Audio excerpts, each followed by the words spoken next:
Subscribe to our AIM Academy channel and press the bell icon not to miss latest videos from us. Hi everyone, నా పేరు doctor Ahmed Basha. Welcome to AM academy online videos. Thank you very much for clicking on this video. ఈ వీడియోలో మనము set NET paper 1కి సంబంధించిన సిలబస్లోని 4th unit అదే communication గురించి మనం ఇంట్రడక్షన్ డిస్కస్ చేయబోతున్నాము ఈ వీడియోలో. సో నా ప్రీవియస్ వీడియోస్లో నేను ఒక వీడియోలో పేపర్ 1 సెట్ నెట్ పేపర్ 1కి సంబంధించి ఒక అనాలిసిస్ చేశాను. ఆ వీడియోని మీరు ఖచ్చితంగా చూడండి. మన సెట్ నెట్ పేపర్ 1 సిలబస్లో మనకు 10 డిఫరెంట్ సబ్జెక్ట్స్ ఉన్నాయి. ఆ 10 డిఫరెంట్ సబ్జెక్ట్స్ని నేను 3 పార్ట్గా డివైడ్ చేశాను. ఎక్కువ టఫ్ ఉన్న subjects, medium level tough, as well as మనకు లో లెవెల్ టఫ్నెస్ ఉన్న సబ్జెక్ట్స్ అని 3 పార్ట్స్గా నేను డివైడ్ చేశాను. సో కమ్యూనికేషన్ అన్నది మనకు మీడియం లెవెల్ టఫ్నెస్ అని చెప్పుకోవచ్చు. ఎందుకంటే ఇందులో మనం 50% ఎఫర్ట్ పడితే చాలు, మనం ఈజీగా మార్క్స్ని స్కోర్ చేసుకోవచ్చు. కొన్ని సబ్జెక్ట్స్ ఎలాగైతే ఉన్నాయో దానికి మనం లెస్ ఎఫర్ట్ పెట్టినా కూడా మనం మార్క్స్ని స్కోర్ చేసుకోవచ్చు. అందులో కమ్యూనికేషన్ అన్నది మనకు మీడియం లెవెల్ టఫ్నెస్ అని చెప్పుకోవచ్చు. దీనికన్నా ముందు నేను డిస్కస్ చేసిన వీడియోస్లో టీచింగ్ యాప్టిట్యూడ్ కానివ్వండి, రీసెర్చ్ యాప్టిట్యూడ్ కానివ్వండి, దీని తర్వాత ఫ్యూచర్లో డిస్కస్ చేయబోయే subjects higher education system, data interpretation, mathematical ability, reasoning కానివ్వండి, సో మనకు పీపుల్ ఎన్విరాన్మెంట్ డెవలప్మెంట్ కానివ్వండి, ఇవన్నీ మనకు కొంచెం ఎక్కువ ఎఫర్ట్ పెట్టి నేర్చుకోవాల్సిన సబ్జెక్ట్స్. ఎక్కువ సిలబస్ కూడా ఎక్కువ వాస్ట్గా ఉంటుంది కాబట్టి. సో కమ్యూనికేషన్ అన్నది మనం మీడియం లెవెల్ ప్రిఫరెన్స్ ఇవ్వచ్చు. అంటే మనము 50% ఎఫర్ట్ పెడితే చాలు, ఎందుకంటే ఆల్రెడీ కమ్యూనికేషన్ స్కిల్స్ పైన మనకు ఐడియా ఉంటుంది కాబట్టి. సో ఈ వీడియోలో మనము కమ్యూనికేషన్ స్కిల్ యొక్క ఇంట్రొడక్షను, డెఫినేషన్ కానివ్వండి, ప్రాసెస్ కానివ్వండి, దాని గురించి డిస్కస్ చేద్దాము. ముఖ్యమైన కంటెంట్ స్టార్ట్ చేయకముందు స్క్రీన్ పైన కనిపిస్తున్న నంబర్కి మీరు కాల్ చేయండి. మీరు ఒకవేళ పేపర్ 1 ఆన్లైన్ క్లాసెస్లో జాయిన్ కావాలనుకుంటే, మీకేమన్నా సెట్కి సంబంధించి నెట్కి సంబంధించి అప్డేట్స్ కావాలి అంటే డైరెక్ట్ మీ వాట్సాప్లోకి అప్డేట్ వచ్చేస్తుంది. మీరు ఈ నెంబర్ని సేవ్ చేసుకొని సెట్ నెట్ అని చెప్పేసి ఒకసారి మెసేజ్ పెడితే నేను సేవ్ చేసుకుంటాను నంబరు. మీకు ఏమైనా డౌట్స్ ఉంటే నాకు మెసేజ్ చేయండి, I will definitely clarify. Comment సెక్షన్లో కూడా మీరు మెసేజ్ చేయొచ్చు, ఐ విల్ షూర్లీ క్లారిఫై. అసలు కమ్యూనికేషన్ స్కిల్ మనకు అవసరమా? ఒక ఫ్యాకల్టీగా కమ్యూనికేషన్ స్కిల్ ఎందుకు అవసరం? క్లాస్ రూమ్ పాయింట్ ఆఫ్ వ్యూలో కమ్యూనికేషన్ స్కిల్స్ మనకు ఎందుకు అవసరం అంటే, మనం చేసే ప్రతి ఒక్క యాక్టివిటీ స్టూడెంట్ అబ్జర్వ్ చేస్తూ ఉంటాడు కాబట్టి. అది నాన్ వర్బల్ యాక్టివిటీ కానివ్వండి, వర్బల్ యాక్టివిటీ కానివ్వండి, మిమ్మల్ని ఒక రోల్ మోడల్గా ఆ స్టూడెంట్ తీసుకుంటాడు. మీరు చేసే ప్రతి ఒక్క యాక్టివిటీ ఒక మెసేజ్ రూపంలో అతనికి కన్వే అవుతుంది. దాన్ని ఏం చేస్తాడంటే అతని మైండ్లో సేవ్ చేసుకుంటాడు. మీరు చెప్పే క్లాస్ వర్బల్ కమ్యూనికేషన్, మీరు చేసే యాక్టివిటీస్ అంటే non verbal communication like body language కానివ్వండి, ప్రతి ఒక్క విషయము స్టూడెంట్కి ఒక మెసేజ్ని కన్వే చేస్తుంది, ఒక ఇన్ఫర్మేషన్ని కన్వే చేస్తుంది. సో ఒక టీచర్గా మీరు ఎఫెక్టివ్ కమ్యూనికేషన్ మెయింటైన్ చేయాలి అంటే ఖచ్చితంగా మీరు సెట్ నెట్ పేపర్ 1 సిలబస్లోనే ఈ కమ్యూనికేషన్ చాప్టర్ని మీరు ఖచ్చితంగా అర్థం చేసుకోవాలి. అప్పుడే మీరు ఒక ఎఫెక్టివ్ కమ్యూనికేటర్గా మారుతారు, ఒక టీచర్గా. అసలు కమ్యూనికేషన్ స్కిల్ మనకు అవసరమా? కమ్యూనికేషన్ స్కిల్ మనకు అవసరమా? సో దాని గురించి మనం మాట్లాడుకుంటే ఒక చిన్న స్టోరీని నేను చెప్తాను ఫ్రెండ్స్, మీ అండర్స్టాండింగ్ పర్పస్ కోసం. మీరు కూడా ఈ స్టోరీని మీ క్లాస్ రూమ్ పాయింట్ ఆఫ్ వ్యూలో యూస్ చేసుకోండి. దాన్ని బట్టి మనకు అర్థమవుతుంది అసలు కమ్యూనికేషన్ స్కిల్ అంటే మనకు అవసరమా, మనం కమ్యూనికేట్ చేయకపోతే జరిగే నష్టం ఏంటి. ఒక చిన్న స్టోరీ ద్వారా నేను మీకు చెప్తాను. మీ అండర్స్టాండింగ్ పర్పస్ కోసం ఈ స్టోరీ చెప్తున్నాను. మీరు దీన్ని పాజిటివ్గా తీసుకుంటారని నేను అనుకుంటున్నాను. ఫ్రెండ్స్, వైఫ్ అండ్ హస్బెండ్, ఒక చిన్న ఫ్యామిలీలో వైఫ్ అండ్ హస్బెండ్, ఒకరోజు హస్బెండ్ ఏం చేస్తారంటే వైఫ్కి ఒక గిఫ్ట్ కొనిపించాలి అతని ఫస్ట్ మ్యారేజ్ యానివర్సరీకి అని చెప్పి డిసైడ్ చేసుకుంటాడు. నా వైఫ్ ఎప్పుడు నన్నేం అడగలేదు, సో నేను నా వైఫ్కి ఒక గిఫ్ట్ కొనిపించాలని చెప్పేసి అతని మ్యారేజ్ యానివర్సరీ రోజు అతను స్ట్రాంగ్గా డిసైడ్ అయిపోతాడు. ఆఫీస్ నుంచి మధ్యాహ్నం సెలవు పెట్టేసి బజార్కి వెళ్తాడు. బజార్కి వెళ్ళేసి అక్కడ అన్ని గిఫ్ట్స్ చూస్తాడు. కానీ అతను ఇచ్చే ఆ గిఫ్ట్ చాలా స్పెషల్గా ఉండాలి, ఒక నార్మల్ గిఫ్ట్ లాగా ఉండకూడదు. ఆ స్పెషల్ గిఫ్ట్ లైఫ్ లాంగ్ తన వైఫ్ ఆ గిఫ్ట్ని గుర్తుపెట్టుకోవాలి, లైఫ్ లాంగ్ అది ఒక మెమొరబుల్ గిఫ్ట్ లాగా ఉండాలి అని చెప్పేసి అతను ఆలోచిస్తాడు, భర్త ఆలోచిస్తాడు. కానీ చూసుకుంటే అదే నార్మల్ బ్యాంగిల్స్, అదే నార్మల్ చైన్స్, అదే నార్మల్ గోల్డ్ రింగ్స్, ఇదంతా నార్మలే. కానీ నాకు ఒక డిఫరెంట్ మెమొరబుల్ గిఫ్ట్ కావాలని చెప్పేసి మొత్తం బజార్ అంతా సెర్చ్ చేస్తాడు. కానీ అతనికి ఒక మంచి గిఫ్ట్ దొరకదు. వచ్చేస్తుంటే డిసప్పాయింట్ అయిపోయి మళ్ళీ వెనక్కి వచ్చేస్తుంటే అక్కడ ఒక షాప్ డిస్ప్లేలో ఒక చిన్న ప్యారెట్ని డిస్ప్లే చేసింటారు. ఒక చిన్న ప్యారెట్, అంటే మనం చిలుక అంటారు చూసారా, దాన్ని ఒక కేజ్లో డిస్ప్లే చేసింటారు. అతనికి చాలా ఇంట్రెస్టింగ్గా అనిపిస్తుంది. లోపల వెళ్ళేసి ఏమంటాడంటే ఈ ప్యారెట్ కాస్ట్ ఎంత అంటాడు. ఈ ప్యారెట్ కాస్ట్ ఎంత అంటాడు. దానికి షాప్ కీపర్ ఏం చెప్తాడంటే ఈ ప్యారెట్ కాస్ట్ వచ్చేసి చూడండి, ఈ ప్యారెట్ కాస్ట్ వచ్చేసి ₹1,00,000 అంటాడు. ఈ ప్యారెట్ కాస్ట్ వచ్చేసి ₹1,00,000 అంటాడు. ఇతని హస్బెండ్ చాలా ఆశ్చర్యపోయి సర్కాస్టిక్గా, అంటే వెటకారంగా ఏం చెప్తా అంటే ₹1,00,000 నీకేమైనా తెలివి ఉందా, ఏం మాట్లాడుతున్నావు, ఒక ప్యారెట్కి అది సైజులో కూడా నార్మల్గా ఉంది ప్యారెట్, ఇది దీనికి ₹1,00,000 ఏంటి దీని స్పెషాలిటీ అంటాడు. ఆ షాప్ కీపర్ దానికి ఏం చెప్తాడంటే ఈ ప్యారెట్ 25 భాషలు 25 లాంగ్వేజెస్ మాట్లాడగలదు. ఈ ప్యారెట్ 25 భాషలు 25 లాంగ్వేజెస్ మాట్లాడగలదు అని చెప్తే ఆ మాట విన్న ఆ భర్త ఏం చేస్తాడంటే చాలా హ్యాపీగా ఫీల్ అవుతాడు. ఎస్, నేను ఇటువంటి మెమొరబుల్ గిఫ్ట్ కోసమే వెయిట్ చేస్తున్నానని చెప్పి ఏం చేస్తాడు అంటే ఆ ప్యారెట్ని ₹1,00,000 పే చేసేసి ఆ ప్యారెట్ని తీసుకెళ్తాడు. ఆ ప్యారెట్ యొక్క స్పెషాలిటీ ఏంటి ఫ్రెండ్స్, 25 లాంగ్వేజెస్ మాట్లాడగలదు.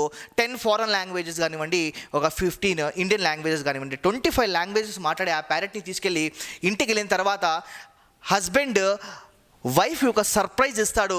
ఆ ప్యారెట్ని చూపిస్తాడు. వైఫ్ చాలా హ్యాపీగా ఫీల్ అవుతుంది.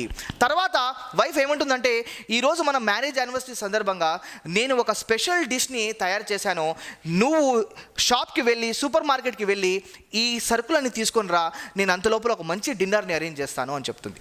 తర్వాత హస్బెండ్ సూపర్ మార్కెట్కి వెళ్ళి మొత్తం ప్రోడక్ట్స్ని తీసుకొచ్చిన తర్వాత ఇంటికి వచ్చిన తర్వాత వైఫ్ ఏమంటుందంటే డిన్నర్ రెడీ అయిపోయింది, వెంటనే నువ్వు ఫ్రెష్ అప్ అయిపో, డైనింగ్ టేబుల్ పైన అన్ని అరేంజ్ చేసేస్తాను అంటుంది. హస్బెండ్ నీట్గా ఫ్రెష్ అప్ అయిపోయి వచ్చి డైనింగ్ టేబుల్ మీద కూర్చుంటే ఒక ప్లేట్ పైన ఒక బౌల్ పెట్టి ఉంటుంది.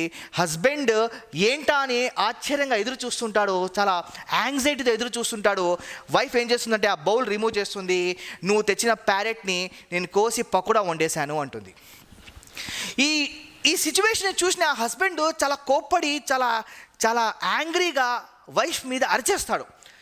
ఎందుకు ఇలా చేసావు అని చెప్పేసి. వాళ్ళ మధ్య ఏం జరుగుతుందంటే ఆ మెమొరబుల్ నైట్, ఆ రోజు వాళ్ళ మ్యారేజ్ యానివర్సరీ, ఆ మెమొరబుల్ నైట్ ఏమైపోతుందంటే ఒక పెద్ద గొడవలా తయారైపోయి, ఆర్గ్యుమెంట్లా తయారైపోయి ఇద్దరు అలిగేసి ఏం చేస్తారంటే వేరే సపరేట్ బెడ్రూమ్స్లో వెళ్ళి పనుకుంటారు. తర్వాత కొంతసేపు తర్వాత వైఫ్ రియలైజ్ అయ్యి ఏం చేస్తుందంటే ఇంత చిన్న విషయానికి ఈయన ఇంత గొడవ ఎందుకు చేశాడు అని చెప్పేసి రీజన్ కనుక్కోవడం కోసం ఏం చేస్తుందంటే వచ్చి హస్బెండ్తో కమ్యూనికేట్ చేయడానికి ట్రై చేస్తుంది. అప్పుడు హస్బెండ్ ఏం చెప్తాడు అంటే మాట్లాడడానికి ట్రై చేస్తుంది. అప్పుడు హస్బెండ్ ఏం చెప్తాడు అంటే ఆ ప్యారెట్ చాలా కాస్ట్లీ, ఆ ప్యారెట్ ₹1,00,000 పెట్టి నేను కొన్నాను అంటే వైఫ్ ఆశ్చర్యంగా ₹1,00,000 పెట్టి కొనేంత ఏముంది ఆ ప్యారెట్లో అంటే హస్బెండ్ చెప్తారు ఆ ప్యారెట్ 25 లాంగ్వేజెస్ మాట్లాడగలదు. అప్పుడు ఈ మాట విన్న వైఫ్ ఏమంటుందంటే మనకు స్టోరీకి ఎందుకు వచ్చేసాం ఫ్రెండ్స్, ఇప్పుడు కమ్యూనికేషన్ ఎందుకు ఇంపార్టెంట్ అని చెప్పి ఈ స్టోరీ ద్వారా మీకు తెలుసుకుంటారు. అప్పుడు వైఫ్ ఏమంటుందంటే ఆ ప్యారెట్ 25 లాంగ్వేజెస్లో మాట్లాడగలిగితే నాకు ఒక్క భాషలో కూడా ఆ ప్యారెట్ నన్ను చంపద్దండి, నా పేరు ఇది, నా టాలెంట్ ఇది, నా వర్త్ ఇది అని చెప్పేసి ఒక్క విషయం నోరు తెరిచి మాట్లాడలేదే. So the moral of the story ఏంటంటే కమ్యూనికేట్ చేయకపోతే మీరు మార్కెట్లో సర్వైవ్ కాలేరు, కమ్యూనికేట్ చేయలేకపోతే మీరు మార్కెట్లో ఉండలేరు. మీరు బతకాలంటే, మీరు మార్కెట్లో సర్వైవ్ కావాలంటే, మిమ్మల్ని గుర్తించాలంటే, మీరు చెప్పేది వేరే వాళ్ళకి అర్థం కావాలి అంటే, మీరు కన్వే చేసిన మెసేజ్ వేరే వాళ్ళకి రీచ్ కావాలంటే మీరు చేయాల్సింది కమ్యూనికేషన్. సో దాన్ని ఏమంటామంటే మనము కమ్యూనికేషన్ అంటాము. ఈ స్టోరీ ఎందుకు చెప్పానంటే మీ అండర్స్టాండింగ్ పర్పస్ కోసమే చెప్పాను ఫ్రెండ్స్, సో దట్ కమ్యూనికేషన్ అంటే ఏంటో మీకు అర్థం కావాలి.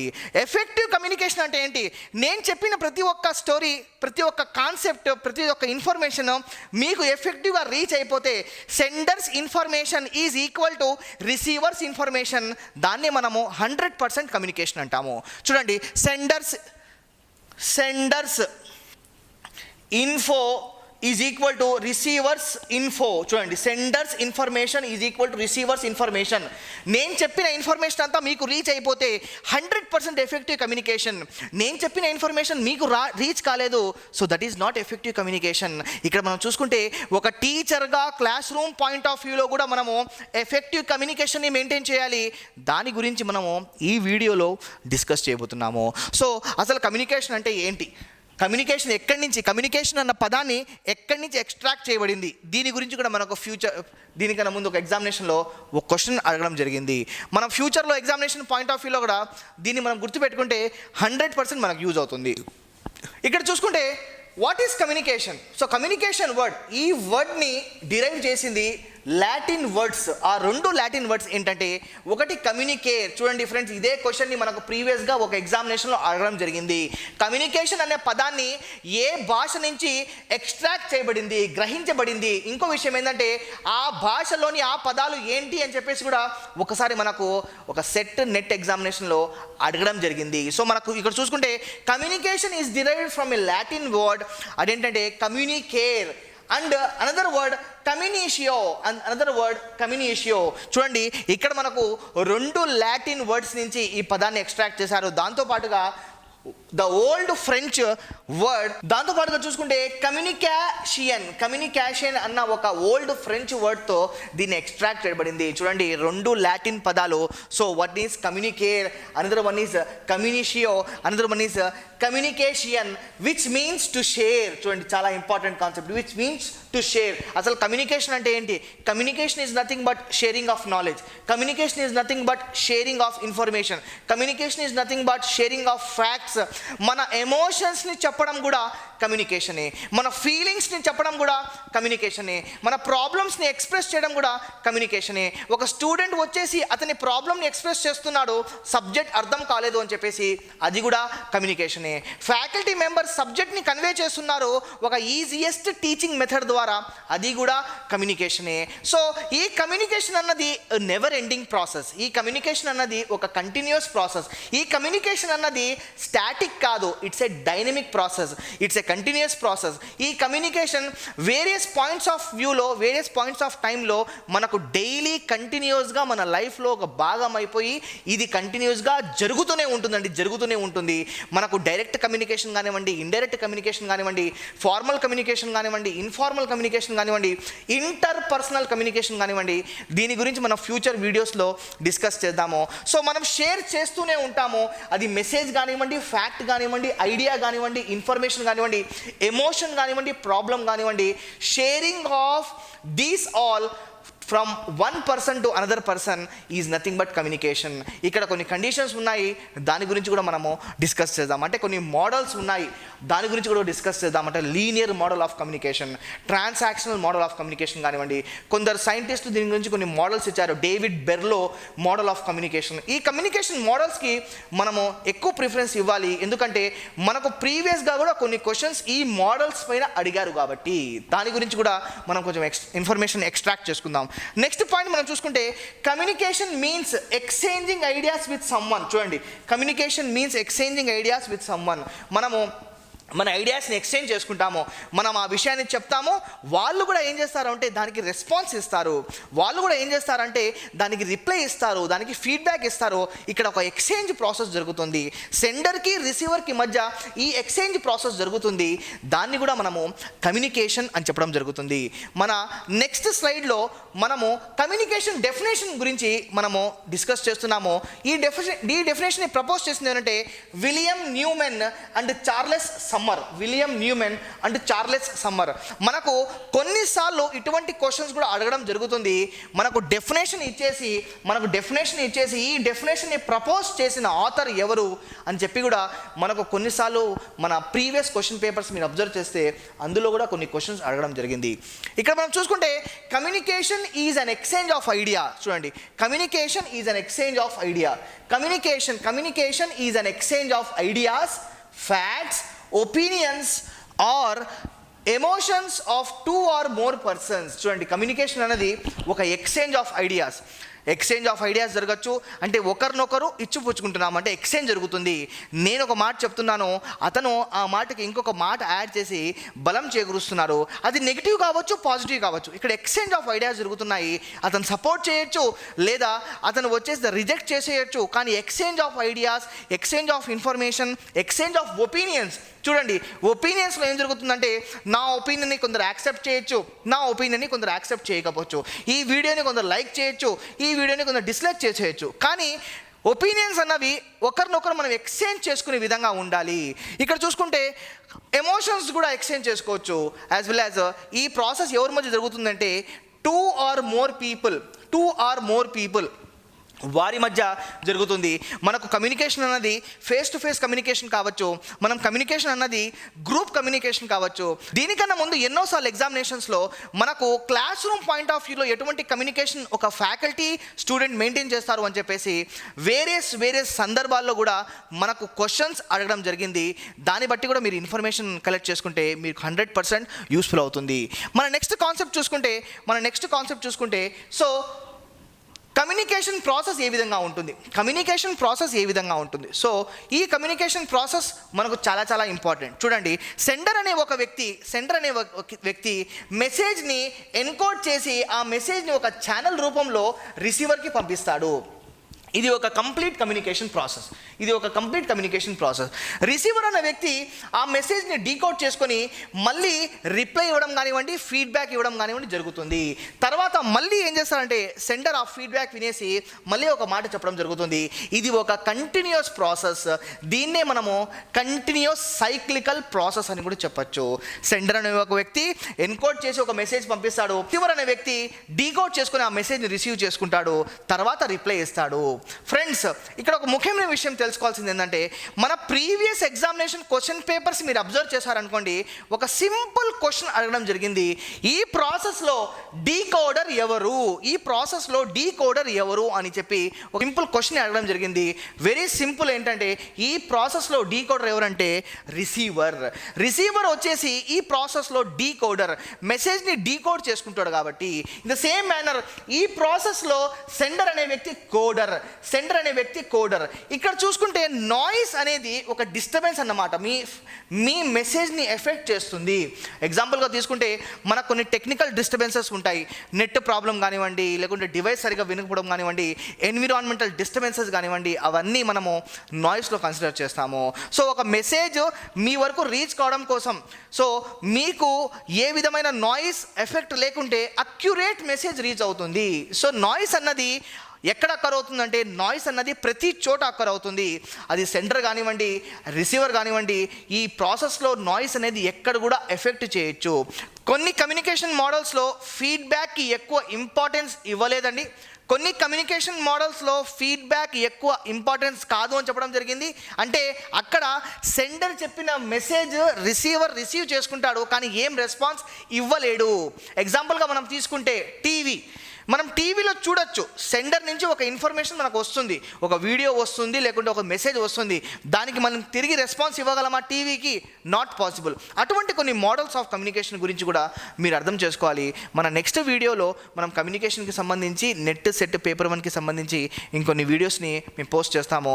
మీకు ఫుల్ లెంత్ వీడియోస్ యాక్సెస్ కావాలంటే మీరు స్క్రీన్ పైన కనిపిస్తున్న నెంబర్కి కాల్ చేయండి, నాతో డైరెక్ట్గా మాట్లాడండి. సెట్ నెట్ పేపర్ 1 ఆన్లైన్ క్లాసెస్లో జాయిన్ కాండి. Thank you very much friends. నా ఎక్స్ప్లెనేషన్ మీకు నచ్చితే కింద రెడ్ కలర్ బటన్ ఉంది, దాన్ని క్లిక్ చేయండి ఫ్రెండ్స్. దాని పక్కనే ఒక గంట సింబల్ వస్తుంది, దాన్ని గట్టిగా కొట్టేయండి. మీకు నేను వీడియో అప్లోడ్ చేసిన వెంటనే నోటిఫికేషన్ వస్తుంది. మీ లైక్స్, మీ కామెంట్స్ నాకు ఇంకా ఎనర్జీ ఇస్తాయి friends. Thank you very much for your valuable time. I am doctor Ahmed Basha signing off. జై హింద్.